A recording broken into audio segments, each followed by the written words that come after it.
The main event of this show, we didn't really talk about it, but it's the end of Shannon Moore, so I guess we should. AJ Styles, Ron Killings, Christopher Daniels, and Rhino defeat AMW, Shannon Moore, and Alex Shelley. At least Moore takes the L. He did finally take one of those vaunted pins they said he was eating all the time. Maybe that's what they were referring to. One in an 8-man tag. He got something out of it at least. My biggest takeaway from this match was that Daniels is over as fuck. Yeah, Daniels fresh off of like the X-title win, the big comeback story, really effective babyface turn. I was like, and then when like he lost the title back to Joe, I was like, oh, it kind of felt like you might have had something with him here. Yeah, and like the match against Joe is like the reason that works is because that crowd totally buy into Daniels as a babyface. Yeah, I don't know. I was kind of bummed because I was like, it felt like this could have been the start of like Daniels actually being on the level of Joe and AJ. And not just like a step below them. He does lose the pay-per-view as well, so this is one of those 1-2 punches. It's like, oh well, all right. Though then he does move into the tag team with Styles, which does help, but yeah, but I don't know. I saw him come out and he got like one of the biggest reactions when he was coming out. Like in the match, everyone was really hot for everything he did, and I was like, oh. 6-man tag team match on the March 25th episode. Chris Sabin, Sanjay Dutt, and Jay Lethal face the Diamonds in the Rough. Really short match, just in and out. Sabin pins Young with the Cradle Shock. Absolutely nothing going on with it. Yeah, poor Diamonds in the Rough. I mean, this is their role, isn't it? They do. There's a bunch of talk that they got in like Sports Illustrated. There's the White Sox stuff did get some decent media pickup, particularly in the Chicago area. Fatal 4-way match on the April 1st Impact, the number 1 contenders match. This is kind of a fun one. Samoa Joe. Oh, I forgot the Larry Zbyszko Samoa Joe promo. I don't remember where that was. It was early on. Yeah, where Joe is asking Larry for a rematch, and Larry says, no, you can't get it. I thought this was weird. I felt like they were going to go in a different direction with Joe, and then, like, they just decided to, like, backtrack. Because the whole point of that thing with Larry Z was him going, you're getting comfortable in the X Division, you need to start moving out of the X Division. Yeah. And it's like, okay, that kind of buries the X Division, but sure, whatever. And then they announced the Sabu match, and then they just put him in this match, which I thought was weird. And then he wins it, which I thought was weird. And then he beats Christopher Daniels, which I thought was weird. I was like, it makes no, like, sense for what the story they were telling. So I was like, it felt like they may have had an idea for Joe, and then they decided to go the other way. Which Dave actually explicitly suggests this month that's not the case. Like, Joe and Sabu at Lockdown was always meant to be the X-title match. That you're right, that there is this backstage segment with Larry Z where Joe comes in and demands a rematch, and Larry's like, you're comfortable in the X Division, we're going to push you outside the X Division, so we're going to book you against a non-X Division wrestler at Lockdown, and I'll reveal that next week. Joe then got really mad. He pushed JB into a wall, threw a couch, kicked the door literally off the hinges, and left the room. My favorite part, if you watch him kicking the door off the hinges, one of the paintings then falls down off the wall, perfectly timed. It's really good. I just thought it was an odd one. And, of course, Dave has to come here and fucking blow up my spot like he does every goddamn time. We didn't mention on the March 25th show. He did. That is where Mike Tenay announces that Samoa Joe will face Sabu. They play Sabu's video. And he's like, you'll wrestle Sabu. I'm actually think it's, like, really cool on paper. 4-way match for the number 1 contendership. It is Joe versus Shelley versus Sabin versus Dutt. So we have 3 members of Team USA. One who isn't in it yet, I don't think. Yeah, Shelley qualifies the next week. So it's like, it's a little weird dynamic there. I don't know. I liked it, but I was just kind of like, I don't know. I felt whiplashed by the Joe stuff, I guess. Yeah, so Joe's just back here in the X Division immediately. Shelley attempts to strike up an alliance with Joe, which Joe ignores by leaving Shelley hanging on a high five. Daniels is at the desk, and a note I appreciate, because the idea that Daniels isn't giving Joe his rematch makes Daniels a bad babyface. But Daniels does stress on the desk, it's like, I was willing to give Joe a rematch at Lockdown. That wasn't my call. Yeah. Which I think is good for him as a babyface, because it would look really bad if he was just dodging Samoa Joe. Shelley crotch claws Dutt, then offers the crotch hand to Joe to make the tag, and Joe's like, no thank you, give me your other hand. Sorry, another thing about Daniels on commentary, when Joe comes out and they kind of just like stare down each other. It's a good little touch, and Daniels just being like, I'll go right now. Yeah. Dutt hits Joe with a sick Dragon Rana, which is fun to see Joe take bumps like that. As they go to break, Joe catches a Rana attempt by Dutt, rushes him into the corner, hits the muscle buster to the win. He's number 1 contender. Joe threw the towel at Daniels, and Daniels just slaps Joe and leaps over the table to start brawling, like straight into it, no hesitation. Which again is like, covering up for the like weird thing about him not giving him the rematch. It's like, he's like, I'll go right fucking now. Security separate. They do announce that Daniels will defend the X Division title against Jushin Thunder Liger at Lockdown. Yeah, that'll be good. Doesn't happen. Oh. The next week, they're like, oh, actually, no, he doesn't want to have a cage match. Sorry. Which is the real reason? I think it is the real reason. I'm pretty sure. Yeah, but like, it's like you don't have to use the cage. Well, it's Lockdown. You kind of do. Well, you don't actually have Oh, well, yeah, you can have a match within the cage. But I think part of it is that Liger had never had a cage match. And I think it was as much that if his first cage match was just to be an undercard nothing match. Wasn't like a fear of being injured or anything. No, I think he just wanted that if he was going to do a cage match, it would have to be something special as opposed to just doing it as like a challenger of the month for Daniels. And the funny thing is, by the time it got to Lockdown, it wouldn't have even been a challenger of the month. It wouldn't have been the X title match, which is a thing I do appreciate them also stressing. They're like, we have announced Joe and Daniels, but we also announced Daniels and Liger and Joe and Sabu. Whoever's champion will defend the belt in their match. That's the way it'll be at Lockdown. I do appreciate that they at least address that scenario. Yeah. April 8th, Impact. Team USA qualifier, Alex Shelley defeated Roderick Strong and Chase Stevens to get onto Team USA. I was so fearful that Chase Stevens was winning this. They were even like Mike and Don on commentary, which it actually made sense, the rationale, but they were like, it would be best for Chase Stevens to win this because he has experience, working within a team and succeeding within a team. So like they were even putting it over the idea that Chase Stevens winning would be good. Yeah. He does not, fortunately.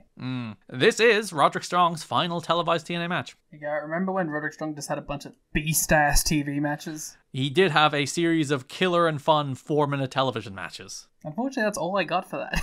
The best of which for me is still the Spike debut AJ one, even if it was cobbled together from 2 separate matches. Yeah, well, it was a benefit, obviously. It is a really good match, even though it is 2 matches. It's a shame you didn't get much from Roddy. It's a shame that this is it. He does a couple house show matches after this, and then he does a 2010 Dark match as well. It's a weird time for him to do that. Yeah, you would, and like that's the era where they just weren't picking up guys like Strong. They were too busy pushing Crimson and Gunner and Anarchia that they couldn't hire Roderick Strong. I'm really looking forward to that. Yeah, the roster's really good. Eric Bischoff has a great eye for talent. 83 weeks, baby.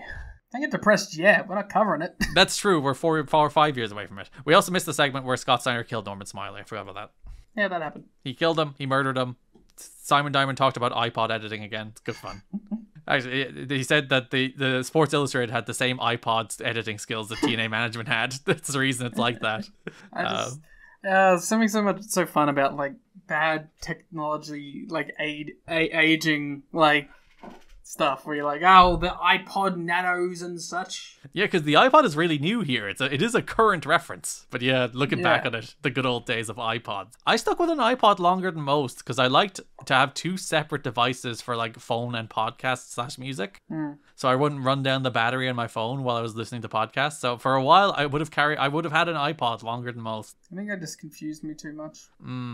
So yeah, Shelley qualifies for Team USA. He wins this match. Strong locks in the stronghold, but Shelley hits him with a super kick and falls with the sliced bread for the win. Shelley is the final member of Team USA alongside Sanjay Dutt, Chris Sabin, and Jay Lethal. I mean, it's my favorite choice. You would have preferred him over Roddy? Yeah. TNA plugs Casino Cinema featuring Beth O, who is Howard Stern's girlfriend, and I think now wife, and Steve Sharippa from The Sopranos, which is not the last we'll hear of that man in TNA history. Okay. What was it called? Casino Cinema? I looked this up. So Casino Cinema is a Spike programming block hosted by Steve Sharippa and Beth Ortrosky. The show, which was played around the commercial breaks of a film, featured the hosts plus a guest player teaching the audience how to play a casino game. Oh. You're really intrigued by this. Yeah, I didn't expect that element of it. Fucking Ghost Ship's on this shit! What was? Ghost Ship! What's Ghost Ship? Oh, baby, you haven't seen Ghost Ship? No. Ghost Ship fucking owns, alright? It's a 2002 horror film. The opening scene, one of the best opening scenes in a horror movie ever. Right. Alright? After that, complete schlock. But the opening scene, fucking the tits, great. Like, I watched this movie like 5 times. First time I watched it at my friend's house, and Ghost Ship was playing, obviously. And the OST for Ghost Ship, it's kind of like spooky hip hop. Right. So like, it started doing this, and we just started freestyling on the Ghost Ship, fucking beat. It's like, chilling on the Ghost Ship, running on the Ghost. And we did that for like an hour straight, and it's one of the greatest film viewing experiences of my life. Can we please watch Ghost Ship for the Patreon? Sure, we'll do a Ghost Ship watch along.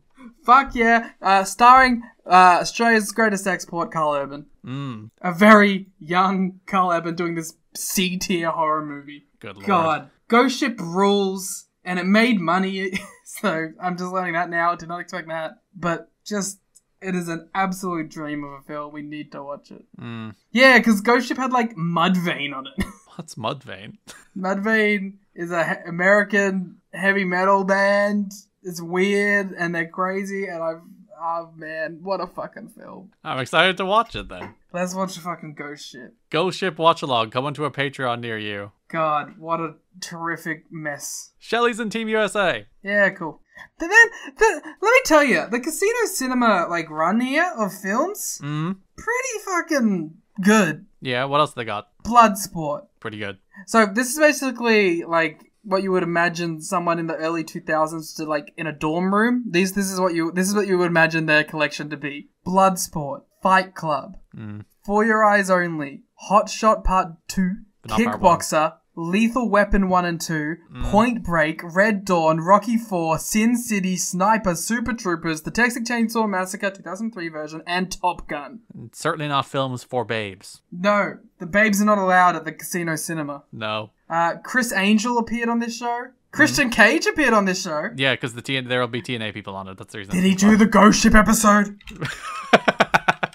Never heard you more excited about anything in your life. How do I fucking find this? There's probably not good records of it. Oh, I need to know. Because it wasn't even like an official show. It was like wraparound segments while they aired the movie. So coming in and out of break, they would teach you stuff with Christian and then show Ghost Ship. I'm so fucking pissed right now. If he did the Ghost Ship one, I don't know what I'll do. Wait, I can go to the Casino Cinema IMDb. Yeah, they should have the episode listed. Where are the episodes? One season. Okay. There's 4 seasons. Ghost Ship was season 4. Oh. October 2006. Oh? If you click in, there should be a cast list. There is one person listed in the cast, so that's true. I don't think it was him. Aww. Ghost Ship was the second last one. It really shows you. Going out in a high. I think it was the last one. Oh, no. Yeah, maybe? No, I don't know. God, which one did he do? Oh, sorry, you keep going. I'm going to find out which one Christian Cage did. This was the April 8th Impact, if you want to use that as your barometer. Okay. So it would have been the next one after that, presumably, is when they would have aired it. October 9th. October 17th, Lethal Weapon 2. This just doesn't say. We'll never find out. Doesn't say who's on the fucking episode. Why? April 13th Impact opened with the X Division Championship match between Samoa Joe and Christopher Daniels. Oh, damn it, it's a match I have to talk about too. Yeah, you can't ignore it. It's the best match in the history of the television show so far, so... My quick thoughts. It's very good. It's fucking awesome. As we talked about at the start, so they made the choice to start this show in progress. So you come into this X Division title match like 4 minutes in. The 4 minutes is actually on YouTube. You can go back and find the 2006 upload of the first few minutes of this match, which I did make available to Liam because I'm a very good podcast co-host. Yeah, I really needed the first 5 minutes of this match. Which they show replays of the main stuff that happened anyway. But like the first shot you see as they come on the air is Daniels is sitting on a chair against the rail and Joe runs the boot against Daniels' already bleeding skull. And like that might be the best first shot in the history of pro wrestling television. Why did they do this? Again, to get the Ultimate Fighter audience. But they started it in progress because of that. So people will be like, holy shit, something's going on. Yeah, because like the idea is the way American TV works is they go straight from one program into the next. There's not an ad break at the end of the hour usually. So the way American TV works is like end of Ultimate Fighter straight into start of TNA Impact. So they wanted it so that, you know, Ultimate Fighter ends and the very first thing you see, the second Impact starts, is something really like eye-catching and something like that you'd be like, hell yeah, I'd want to watch what the fuck is happening here because this man is bleeding and his face was just kicked off by this captivating Samoan man. So like that, I think that was the idea. They immediately try and hook the Ultimate Fighter audience by coming in on something really hot. Well, I think that's actually pretty smart then. Joe starts absolutely wailing on Daniels, beating the absolute shit out of him, relentlessly beating his ass, going straight after the cut, and Daniels is like gasping for air. He is like desperate for anything he can get. Great babyface performance from Daniels. Daniels starts firing up, but Joe plants him back down with the ST Joe. Perfect cut-off spot. Great hope spot. Crowd buy it as a comeback, and Joe just shuts it down. Daniels hits a pair of enziguris, which prompts Joe to like throw a wild, out of control lariat that Daniels counters into the flatliner, and then Daniels just starts unleashing a run of near falls where he gets a big near fall on a Blue Thunder bomb, an even bigger near fall on a BME that the crowd totally buy as the like potential first time Joe is losing. Daniels, like, I think this might be his best career performance as a singles wrestler, because like he's probably been involved in better matches, but like one-on-one, Daniels as like a babyface in this match is absolutely sensation. And then Joe counters a superplex into a top rope island driver, which is the first and only time I think he hits that move in TNA to win the belt to become new X Division champion. That's funny. What?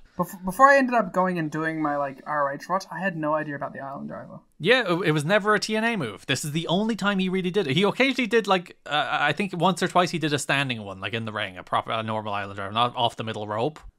But like the one off the middle rope looks absolutely fucking devastating. I found out that apparently Jeff Jarrett also did this. Yeah, I'm not surprised that like they would get a bunch of people from their properties. He's not listed. Because they probably had some UFC people on it as well. The episode of Casino Cinema was called Total Nonstop Action. Maybe they watched an episode of TNA. They taught you poker tricks along the, coming in and out of the breaks from TNA. This is really pissing me off that I can't find this. You'll never find it. The Spike TV shows are really badly, because like Spike wasn't like a huge network, so like the Spike originals aren't well documented, unfortunately. You can't find Pros versus Joes anywhere either. I'm very upset about that. That seems like something that should have like survived the times. Yeah, because that premiered this month, and that was a pretty decent hit show. But I don't think I haven't like thoroughly for it, but like I don't think you can find episodes of Pros versus Joes. But yeah, best match in the history of the Impact Television show. One of the best matches in TNA history to this point. I think I went 4.5. I think this match is absolutely phenomenal and like really, really efficient in terms of like time used. Like the time on television is something like 12 or 13 minutes, and like it is the perfectly paced 12-minute match. Joe kills him. Daniels makes great comebacks, great near falls, and a really decisive, awesome finish. It's like you can't do TV wrestling, especially TV wrestling. I think if I've gone on this rant before, but like there is a fundamental difference between TV wrestling and pay-per-view wrestling. And I think a lot of the time people just do pay-per-view matches on TV instead of doing TV matches, and this is a perfect TV match. Sorry, I'll stop looking. I can't find it. I was trying really hard. I thought I had a lead. I couldn't find it. Give up on Casino Cinema. Oh God, someone has to know. No one knows. No one knows about these Spike TV originals. We are a solid podcast with a decent listener base. Nobody on earth has heard of Casino Cinema. I guarantee not a single one of our listeners is like, hell yeah, I loved Casino Cinema. All right, fuck you. I'm going to Twitter then. That's our big challenge. If you have heard of Casino Cinema and have any idea which episodes the TNA wrestlers appeared on, please let us know. But I would be stunned if anybody does. It was during this match where they announced that Liger was off of lockdown. A note from The Torch. New Japan Pro Wrestling pulled Jushin Liger from lockdown following a miscommunication between TNA management and New Japan representatives. Liger was originally scheduled to face Daniels in a non-title match. TNA did not inform New Japan of the all-cage match format until after they announced the match between Liger and Daniels on their website. There is no heat on anybody from either side. However, TNA CEO Kevin Day has been proactive working out the issues to create goodwill for future negotiations. And Daniels will face a mystery opponent at the pay-per-view. So, Dave does note it's definitely not a scheduling issue, because while there was New Japan events the same weekend as lockdown, Liger was never booked on them, so it wasn't an issue that Liger was booked on those all along. It seems to be the case that he didn't want to do his first cage match as an undercard match against Dan. I feel like I should give some notes about the match. Tell me, what did you think about this wrestling match? I didn't love it as much as you did. You were like fucking nutto for it, 4.5 stars. I went for a meager 4.25. Yeah, big difference. Yeah, I don't know. I mean, I thought it was a really, really good TV match. It obviously doesn't hit as high as some of the other Joe stuff that we've seen, or the other Daniel stuff that we've seen, but it's really fun. It's worth going out and like checking out if you're looking for it. I do like the dynamic that Daniels and Joe brought, with Daniels just getting fucking murdered. Like Joe was just like, it felt more like a rehabilitation for Joe, even though I don't think Joe really needed it. Yeah, I was still bummed by the finish, but like overall, you can't get mad at a match like that on TV. Yeah, like Daniels, it does feel like there should have been more to him as babyface X Division champion, because this is kind of Daniels. I think he gets one more like quick run with the belt toward the end of 2006, start of 2007. But this is like the end of Daniels in the X Division as a champion for the most part, and that's kind of a shame, because there seem to be legs in him as a babyface. But then there's legs in him and AJ as a babyface tag team, so it's not like they completely wasted it.